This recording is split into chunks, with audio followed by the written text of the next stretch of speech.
अस्सलामुअलैकुम, आप देख रहे हैं समा। मैं हूं माहम जाहिद। हेडलाइंस आप जान चुके, बुलेटिन का बाकायदा आगाज करेंगे और सबसे पहले शामिल करेंगे सिंध के बजट से मुताल्लिक खबर।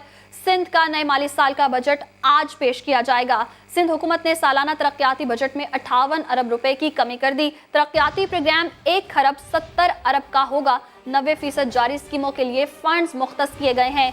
सूबाई हुकूमत ने बजट में सरकारी मुलाजमीन की तनख्वाहों में इजाफे का फैसला कर लिया है। मजीद जान लेते हैं संजय साधवानी से। संजय, आज सिंध के हवाले से बजट पेश किया जाएगा, तो क्या क्या हम फैसले मुतवक्के हैं बजट के हवाले से? देखिए, सबसे पहले तो सिंध के सरकारी मुलाजमीन के लिए खुशखबरी है कि सिंध काबीना ने 10% तनख्वाहों में इजाफे की मंजूरी दे दी है। चेयरमैन पाकिस्तान पीपल्स पार्टी की हिदायत पर सिंध के मुलाजमीन के लिए ये बजट जो है उसमें तनख्वाह में इजाफे की मंजूरी दी गई। सिंध काबीना ने ये मंजूरी दे दी है। तो जो वफाक के मुलाजिम थे उनकी तनख्वाहें नहीं बढ़ाई गई थी, मगर सिंध के मुलाजिम की 10% तनख्वाह में इजाफा होगा। इसके अलावा 1240 अरब रुपए का जो सालाना बजट का हजम है उसकी सिंध काबीना ने मंजूरी दे दी है। जो तरक्याती बजट है सिंध काबीना का 225 अरब का इससे पहले हुआ करता था, उसमें 58 अरब रुपए की कमी की गई है। अब 170 अरब रुपए का जो सालाना ADP प्रोग्राम है उसकी मंजूरी दी गई है।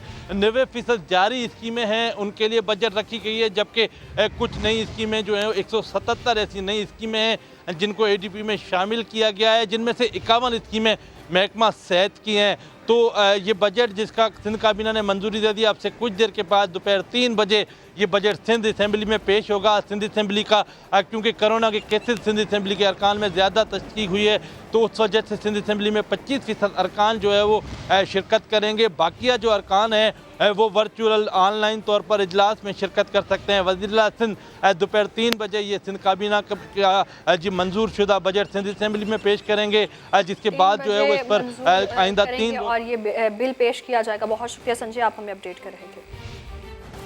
सिंध हुकूमत ने माली साल का बजट तैयार कर लिया। काबीना से मंजूरी के बाद आज वज़ीर आला पेश करेंगे। सिंध का आइंदा माली साल का बजट 1241 अरब के करीब होगा, जिसमें 18.5 अरब रुपए का खसारा भी होगा। पहली बार तरक्याती मंसूबों में एक भी नई स्कीम शामिल नहीं है। मजीद जानते हैं नुमाइंदा खुसूसी मंसूर मुगैरी से। जी मंसूर मुगैरी, बताइएगा। महकमा खजाना ने उनको प्रिंटिंग में भेज दिया है। सिंध काबीना का इजलास चल रहा है, उसमें मंजूरी के बाद वज़ीर आला सिंध 3 बजे बजट पेश करेंगे। और जो है टोटल बजट का जो हजम है वो 1241 अरब रुपए का है, जिसमें 18.5 अरब रुपए का खसारा है, जबकि नॉन डेवलपमेंट जो अखराजात अरब हैं, वफाक से जो पैसे हैं वो 7% कम मिलेंगे, जिसकी रकम बनती है 760 अरब रुपए। सूबाई जो टैक्सेस हैं उनमें 9% का इजाफा करके 313 अरब रुपए का हदफ मुकर्रर किया गया है। महकमा सेहत के बजट में 20% का इजाफा किया गया है। इसी तरह 120 अरब रुपए का जो बजट है इस साल का वो तकरीबन 140 अरब के करीब होगा। जबकि महकमा तालीम का जो शोबा है उसमें जो है 22 अरब का इजाफा करके 196 अरब रुपए तक लिया जाएगा। जबकि गरीबों के लिए जो सोशल सेक्टर में जो पुअर पीपल प्रोटेक्शन के लिए पैसे रखे गए वो 34 अरब 20 करोड़ रुपए रखे गए हैं। आज शहरों में कराची समेत जो बड़े शहर हैं उनके लिए जो कोरोना की वजह से जो लोग मुतासर हैं, कारोबारी लोग, उनके लिए 3 अरब रुपए का लोन का एक प्रोग्राम रखा गया है, जबकि देहात में लोन के लिए 2 अरब रुपए रखे गए हैं। ये पहली बार ये होगा कि किसानों के लिए कोई 2 अरब रुपए की सब्सिडी रखी गई है, जिसमें 1 अरब रुपए चावल की फसल पे है और 1 अरब उस फसल पे है। तो इसी तरह मजमूई तरह सिंध गवर्नमेंट का जो बजट है 40 अरब रुपए का है, जो 3 बजे आज पेश किया जाएगा, जिसमें 18.5 अरब रुपए का खसारा है। जी बहुत शुक्रिया मंसूर मुगैरी, आप हमें अपडेट कर रहे थे। वज़ीर-ए-आज़म इमरान खान अपने दौरे सिंध के दौरान गुज़श्ता रात कराची पहुंचे। उस वक्त वो गवर्नर हाउस में PTI अरकान से मुलाकात कर रहे हैं। गुज़श्ता रोज़ और आज की मज़ीद मसरूफियात के हवाले से तफसीलात जानते हैं सलमान अहमद से। जी सलमान, बताइएगा तो कौन कौन सी अहम मुलाकातें हुई, क्या मसरूफियात रही, आगे क्या मसरूफियात होंगी वज़ीर-ए-आज़म इमरान खान की? देखिए, वज़ीर-ए-आज़म इमरान खान कराची के 2 रोज़ा दौरे पर हैं और गुज़िश्ता रोज़ जब वो कराची आए थे तो फैसल बेस पर उनका इस्तकबाल किया गया था। इसके बाद गवर्नर हाउस में वज़ीर-ए-आज़म इमरान खान की गवर्नर इमरान इस्माइल से मुलाकात हुई थी, जिसके बाद अकील करीम डेडी जो सरकार हैं उनकी जानिब से दिए गए इशाइये में शिरकत की थी वज़ीर आज़म ने। इसके बाद जो है वो जो PTI की कोर टीम है उससे अहम मुलाकात हुई थी, जिसमें उन्होंने शिकायतों के अंबार लगाए सिंध हुकूमत के ख़िलाफ़ कोर टीम ने। इसके अलावा मैं आपको बताऊँ कि आज अभी जो है वो गवर्नर हाउस में कुछ देर बाद जो है वो सिंध अरकान सिंध असम्बली जो है PTI के उनसे मुलाकात शुरू होगी। इसके बाद जो है वो दोपहर तकरीबन 1:30 बजे MKM और दीगर इत्तेहादियों से वज़ीर आज़म इमरान खान की मुलाकात होगी और इसके बाद तकरीबन 2:30 बजे फैसल बेस पर जो है वो इमरान खान पहुँचेंगे, जहाँ से हेलीकॉप्टर के ज़रिए सक्खर पहुँचेंगे, जहाँ से वो बाय रोड के जो है वो लाड़काना जाएंगे और वहाँ पर एहसास सेंटर का दौरा करेंगे। शाम 6 बजे जो है वो वज़ीर आज़म इमरान खान कराची से वापस रवाना हो जाएंगे। जी, शाम 6 बजे वज़ीर आज़म इमरान खान वापस इस्लामाबाद रवाना हो जाएंगे। बहुत शुक्रिया सलमान, आप हमें अपडेट कर रहे थे। तो वज़ीर आज़म इमरान खान का दौरा सिंध इस वक्त जारी है और अली ज़ैदी, मियाँ मोहम्मद सोमरू भी उनके हमरा हैं और गवर्नर हाउस में वज़ीर आज़म और इमरान इस्माइल की मुलाकात भी हुई है। वज़ीर आज़म इमरान खान से गुज़श्ता रात PTI सिंध की कोर टीम से होने वाली मुलाकात की अंदरूनी कहानी सामने आ गई। तहरीक इंसाफ के रहनुमाओं ने कहा सिंध में मौजूदा हुकूमत मुकम्मल तौर पर नाकाम हो चुकी है। वज़ीर आज़म से आर्टिकल 149 के इस्तेमाल का मुतालिबा कर दिया। मज़ीद जानते हैं फैसल खान से। देखें, वज़ीर आज़म पाकिस्तान से कल रात कोर कमेटी की एक मुलाकात हुई पाकिस्तान तहरीक इंसाफ की, जिसमें उन्होंने सिंध हुकूमत की जो कारकर्दगी है उसके हवाले से सवालात उठाए और वज़ीर आज़म पाकिस्तान से मुतालबा किया कि कराची और खुसूसन कराची की जो मसाइल हैं वो हल नहीं और उसकी एक बुनियादी वजह सिंध हुकूमत की गैर संजीदगी है। इसलिए वो तमाम आर्टिकल जिसमें 149 भी शामिल है जो इस चीज़ की इजाज़त देता है वज़ीर आज़म पाकिस्तान को कि वो अपने असर रसूख का इस्तेमाल करें ताकि सिंध में बेहतरी लाई जा सके। इसके लिए बाकायदा उनकी जानिब से संजीदगी से कहा है कि गौर किया जाए इस मामले पर ताकि कराची के मसाइल हल किए जा सकें, क्योंकि पाकिस्तान तहरीक इंसाफ को कराची ने एक बड़ा वोट बैंक है जिन्होंने इनको वोट दिया। इसके साथ साथ ये भी एक कहा गया है कि हेल्थ के शोबे के लिए लाड़काना में आज वज़ीर आज़म पाकिस्तान जो है 1 अरब रुपए तक की इमदाद का ऐलान भी कहा जा रहा है कि वो करेंगे। आज जहां लाड़काना जाएंगे, विजिट करेंगे, उस दौरान उनका ये कभी इम्कान है कि 1 अरब रुपए की ग्रांट का जो हेल्थ के सिस्टम की बेहतरी के लिए की जाएगी उसका ऐलान भी किया जाएगा। जी, बहुत शुक्रिया फैसल खान, आप हमें अपडेट कर रहे थे। वज़ीर आज़म इमरान खान के दौरे सिंध में वज़ीर आला मुराद अली शाह एक बार फिर नज़रअंदाज कर दिए गए। वज़ीर आला सिंध भी वज़ीर आज़म के इस्तकबाल के लिए नहीं गए। संजय साधवानी की रिपोर्ट देखिए। विफाक और सिंध की सास बहू की लड़ाई खत्म न हुई। 2 बार कराची का दौरा मुलतवी करने के बाद वज़ीर आज़म इस बार भी शहर कायद में तशरीफ फरमा हुए तो वज़ीर आला को लिफ्ट न मिल सकी। मुराद अली शाह को किसी मीटिंग में मदऊ नहीं किया गया। वैसे नाक तो वजीर आला सिंध की भी लंबी है। उन्होंने भी वजीर आजम को वेलकम करने के लिए एयरपोर्ट जाने से इनकार कर दिया। यही नहीं, इससे पहले वजीर आजम के लिए 22 गाड़ियों का काफिला तैयार करने के लिए सिंध प्रोटोकॉल डिपार्टमेंट का खत भी विफाक मुस्तरद कर चुका है। शहबाज गिल ने 2 टोक बता दिया कि वजीर आजम इमरान खान तो प्रोटोकॉल लेते ही नहीं, बल्कि इमरान खान ने 2 साल में अपने दफ्तर का 60% पैसा बचाया है। सिंध सरकार की तरफ से लिखे गए खत को लेकर सोशल मीडिया पर वजीर आजम को तनकीद का निशाना बनाया जा रहा था। पेट्रोलियम मसनूआत की क़िल्लत के खिलाफ दरख्वास्त की समाअत के दौरान chief justice Lahore high court chairperson OGRA की अदम पेशी पर बरहम हो गए। चीफ जस्टिस ने रिमार्क्स दिए कि ओगरा चेयरपर्सन काम नहीं कर सकते तो अहदा छोड़ दें। अदालत ने आइंदा समाअत पर एडवोकेट जनरल को पेश होने का हुक्म दे दिया। मजीद क्या कार्रवाई हुई, जानते हैं समा के नुमाइंदे शाहिद हुसैन से। जी शाहिद, बताइएगा क्या अहकाम जारी किए गए, अदालत की जानिब से क्या रिमार्क्स सामने आए? जी, आज अदालत में जब केस की समाअत हुई जिसमें पेट्रोलियम की जो किल्लत है और जो शॉर्टेज हुई उसको चैलेंज किया गया था, तो अदालत को बताया गया कि ओगरा की जो चेयरपर्सन है जिनको बुलाया गया था वो आज पेश नहीं हुई, जिस पर जो चीफ जस्टिस थे उन्होंने नाराज़गी का इजहार किया और कहा कि जब अदालत ने बुलाया है, अदालत में सब लोग काम कर रहे हैं तो वो क्यों नहीं पेश होती। ये जो सीट है ये कोई फ़ायदे लेने की सीट नहीं है, लोगों के लिए काम करना है। शॉर्टेज पैदा हुई है तो उनको यहाँ पेश होना चाहिए था। चीफ जस्टिस ने यहाँ तक भी रिमार्क दिए कि जो शाह से ज़्यादा शाह के वफादार होते हैं वही जो है वो हुक्मरानों को मरवाते हैं। अदालत में अब जो दरख्वास्त की समाअत है वो 30 जून तक के लिए जो है वो मुलतवी कर दी गई है और साथ ही साथ प्रिंसिपल सेक्रेटरी को भी तलब कर लिया है और एडवोकेट जनरल पंजाब को भी तलब किया गया है। समाअत मुलतवी हो गई है। बहुत शुक्रिया शाहिद, आप हमें अपडेट कर रहे थे। कर लेते हैं कोरोना के पेश नज़र लॉकडाउन की। तो पाकिस्तान में कोरोना वायरस के फैलाव में मुसलसल तेजी आ रही है। लाहौर में 50 मुतासरा इलाकों को सील कर दिया गया है। दीगर सूबाई हुकूमतें भी मुतहरिक हो गई हैं। मुतासरा इलाके सील करने की तैयारियां मुकम्मल कर ली। ये रिपोर्ट देखिए। कोरोना वायरस के फैलाव को रोकने के लिए पंजाब हुकूमत मैदान में आ गई। लाहौर के 50 मुतासरा इलाकों में स्मार्ट लॉकडाउन, DHA फेज 1 और 5, जौहर टाउन J2 और G3 ब्लॉक को सील कर दिया गया। केनाल व्यू सोसाइटी, अस्करी 10, चोंगी, अमर सिद्धू, ताजपुरा भी बंद रहेगा। मनावा, वाबडा टाउन, F2 और G ब्लॉक को भी सील कर दिया गया है।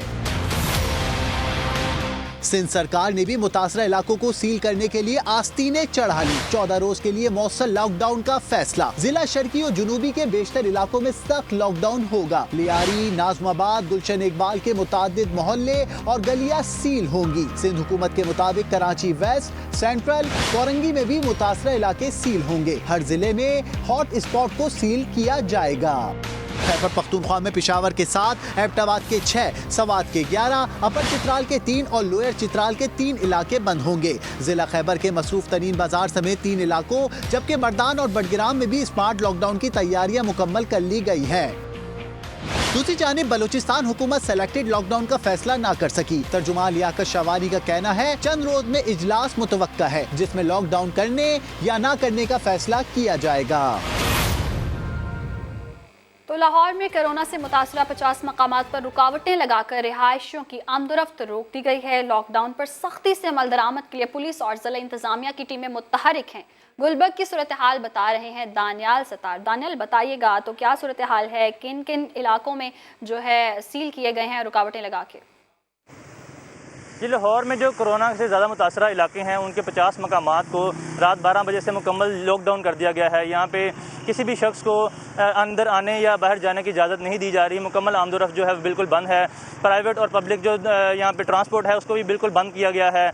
और यहाँ पे जो कमर्शियल एक्टिविटी है वो भी मुकम्मल तौर पे बंद है। सब दुकानें बंद हैं सिवाय ग्रोसरी और करियाना स्टोर के, जिनको सुबह 9 बजे से शाम 7 बजे तक की खुला रहने की इजाज़त दी जा रही है। जो फार्मेसीज़ हैं वो 24 घंटे यहाँ पे खुली रहेंगी। इसके साथ साथ इन इलाकों में जो रेस्टोरेंट्स हैं उनको टेक अवे और डिलीवरी की इजाज़त दी गई है।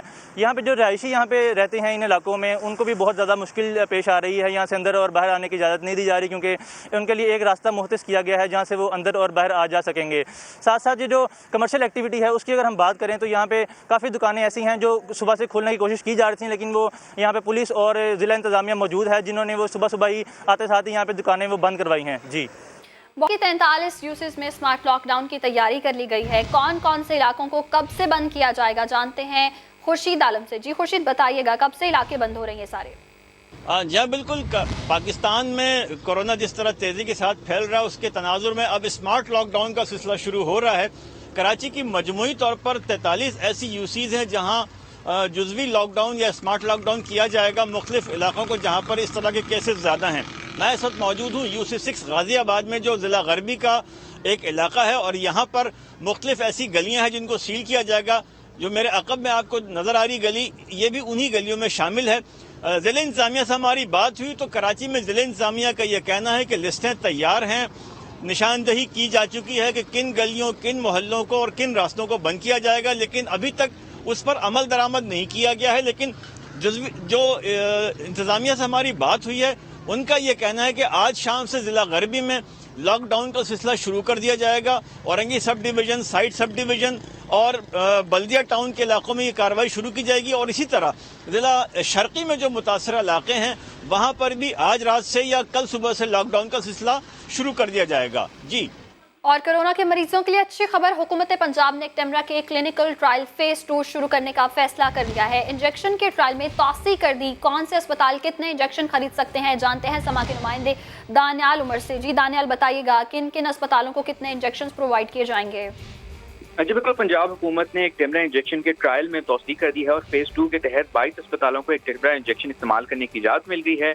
22 अस्पतालों में 455 शदीद अलील कोरोना के मरीजों को ये इंजेक्शन जो है वो अब लगाए जाएंगे और 910 इंजेक्शन खरीदने की हिदायत भी जारी कर दी गई हैं। इन अस्पतालों के अंदर लाहौर के अगर अस्पतालों की बात करें तो म्यू अस्पताल, लाहौर जनरल अस्पताल, सर्विसेज अस्पताल और जिना अस्पताल शामिल हैं। इसी तरह सरगंगा राम अस्पताल को भी इंजेक्शन खरीदने की हिदायत जारी की गई है। दूसरे शहरों में गुजरांवाला अस्पताल, कायद-ए-आज़म मेडिकल कॉलेज बहावलपुर और होली फैमिली अस्पताल बेनजीर भुट्टो, DHQ अस्पताल रावलपिंडी को भी इंजेक्शन खरीदने की हिदायत जारी कर दी गई है। जी शुक्रिया दानियाल, आप हमें अपडेट कर रहे थे। बहुत शुक्रिया, आप हमें अपडेट कर रहे थे। आगे बढ़ेंगे। सुप्रीम कोर्ट में जस्टिस काजी फाइज ईसा रेफरेंस केस की समाअत जारी है। जस्टिस काजी फाइज ईसा खुद भी अदालत पहुंच गए। बोले, मेरी अहलिया अपनी जायदादों के जराए बताना चाहती है, अदालत वीडियो लिंक पर मौक़िफ़ देने का मौका दे। जस्टिस उमर अता बंदयाल ने रिमार्क्स दिए, आप अपने वकील के जरिए दलाइल देते तो बेहतर होता, आपकी अहलिया का पैगाम हमारे शेड्यूल को मुतासिर नहीं करेगा। अदालत ने केस FBR को भेजने का इंदिया दे दिया। हुकूमती वकील फारूक नसीम के दलाइल जारी हैं। इसी हवाले से जानेंगे जुल्कनैन इकबाल से। जी जुल्कनैन, बताइएगा क्या रिमार्क्स दिए अदालत ने? देखिए, गुज़श्ता रोज जब अदालत ने अपने कार्रवाई का अख्ताम किया था तो फारूक नसीम जो वफाक के वकील हैं उनसे ये सवाल पूछा था कि अगर ये मामला FBR को भिजवा दिया जाए तो इस पर आप सदर और वज़ीर-ए-आज़म से हिदायत लेकर अदालत को आगाह करें। आज जब सवाल शुरू हुई तो फारूक नसीम ने कहा कि उनकी वज़ीर-ए-आज़म से बात हुई और वज़ीर-ए-आज़म ने ये हिदायत की है कि अदलिया के एहतराम को हर सूरत मलूज़े खातिर रखा जाए, इसलिए ये मामला हुकूमत को FBR के हवाले करने पर कोई एतराज़ नहीं है और FBR को ये अगर हिदायत दे दें, अदालत के 2 माह के अंदर इस केस का फैसला कर दें तो वफाक को कोई एतराज़ नहीं होगा। इस पर जस्टिस काजी फाइज ईसा अचानक से खुद से अदालत में आए और अपने चेहरे पर से मास्क अपना उतारा और कहा कि वो अपनी अहलिया के हवाले से बात करना चाहते हैं, उनकी अहलिया मौक़िफ़ देना चाहती हैं अदालत में, वो FBR पर एतमाद नहीं करती क्योंकि उनको ये खदशा है अगर उन्होंने अपने अकाउंट्स को जाहिर किया तो हुकूमत उनमें पैसा डाल के कोई नया रेफरेंस ना उनके शौहर के खिलाफ बना दे। हम अदालत से जब ये सदा की गई कि वीडियो लिंक पर उनका बयान रिकॉर्ड किया जाए, अदालत ने 5 मिनट का वक्फा किया और उसके बाद आकर कहा कि तहरीरी तौर पर अपना मौक़िफ़ जो है उनकी अहलिया वो अदालत में जमा करवा दें। अदालत उनके जो मुनासिब हुक्म जारी करेगी उनके बयान के पेशरफ्त के हवाले से, क्योंकि बड़ा अहम बयान होगा। उसके बाद अब जज फारूक जो फारूक नसीम है वफाक के वकील, उनके दलाइल इस वक्त जारी हैं। जी, फारूक नसीम के दलाइल इस वक्त जारी हैं। बहुत शुक्रिया जुल्कनैन, आप हमें अपडेट कर रहे थे। खबरें और भी हैं, रहिए समा के साथ।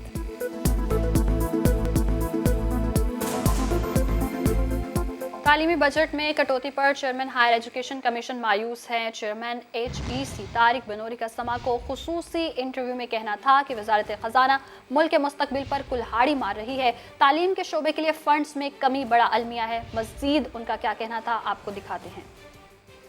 क्या खुश हैं, क्या मुतमईन हैं इस बजट से? आपको जो बजट मिलता है इसको इस्तेमाल करने का क्या तरीक़ाकार है, इसको कैसे यूनिवर्सिटीज़ तक पहुंचाया जाता है? तालीम के शोबे को अगर फंड्स नहीं मिलते तो ये तो मुल्क के मुस्तकबिल पे कुल्हाड़ी मार रहे हैं। तो ये बहुत शॉर्ट साइटेड डिसीजन है फाइनेंस मिनिस्ट्री का और हमने इसके ऊपर बहुत शदीद एहतजाज किया है। प्राइम मिनिस्टर साहब को खत लिखा है कि इसको रिवर्स किया जाए। इस साल हमें पता था कि हालात काफ़ी वो हैं, तो हमने टोटल एस्टिमेट बनाया था 104 अरब रुपए का। उसके बाद अप्रैल में फाइनेंस ने कहा कि जी 104 तो नहीं, हम आपको 70 देंगे। हमने कहा जी 70 तो बहुत ही बुरी वो है, आप इसको ज़्यादा करें जितना मैक्सिमम कर सकते हैं। हमने कहा लास्ट ईयर भी हमने आपको कहा था कि मिनिमम 80 होने चाहिए, तो कम से कम लास्ट ईयर वाली तो रिक्वायरमेंट आप पूरी कर दें। उसका कोई जवाब नहीं आया। उसके मुकाबले में उन्होंने 70 से भी 64 कम करें।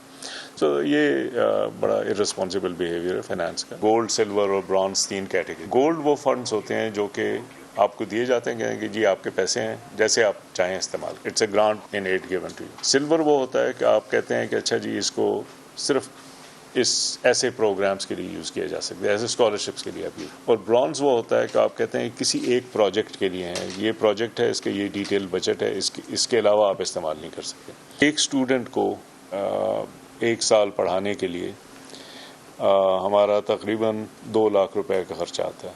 गवर्नमेंट जो है एग्री करे कि हम 200 बिलियन करते हैं और हर साल इसी तरह इसमें प्रोपोर्शनल इजाफा करेंगे तो सबको हम बराबर करते हैं। हर साल हम 2-3 अरब देते थे, इस साल हमने उसमें डबलिंग कर दिए रिसर्च के फंड्स के लिए, तो अब तकरीबन कोई 7 अरब रुपए के हमने पैसे अब वो भी उसमें भी कटिंग करनी पड़ेगी क्योंकि ये फाइनेंस ने पैसे काट दिए। इस बुलेटिन से इतना ही। एक ब्रेक के बाद हाजिर होंगे हेडलाइंस के साथ। आप देखते रहिए समा।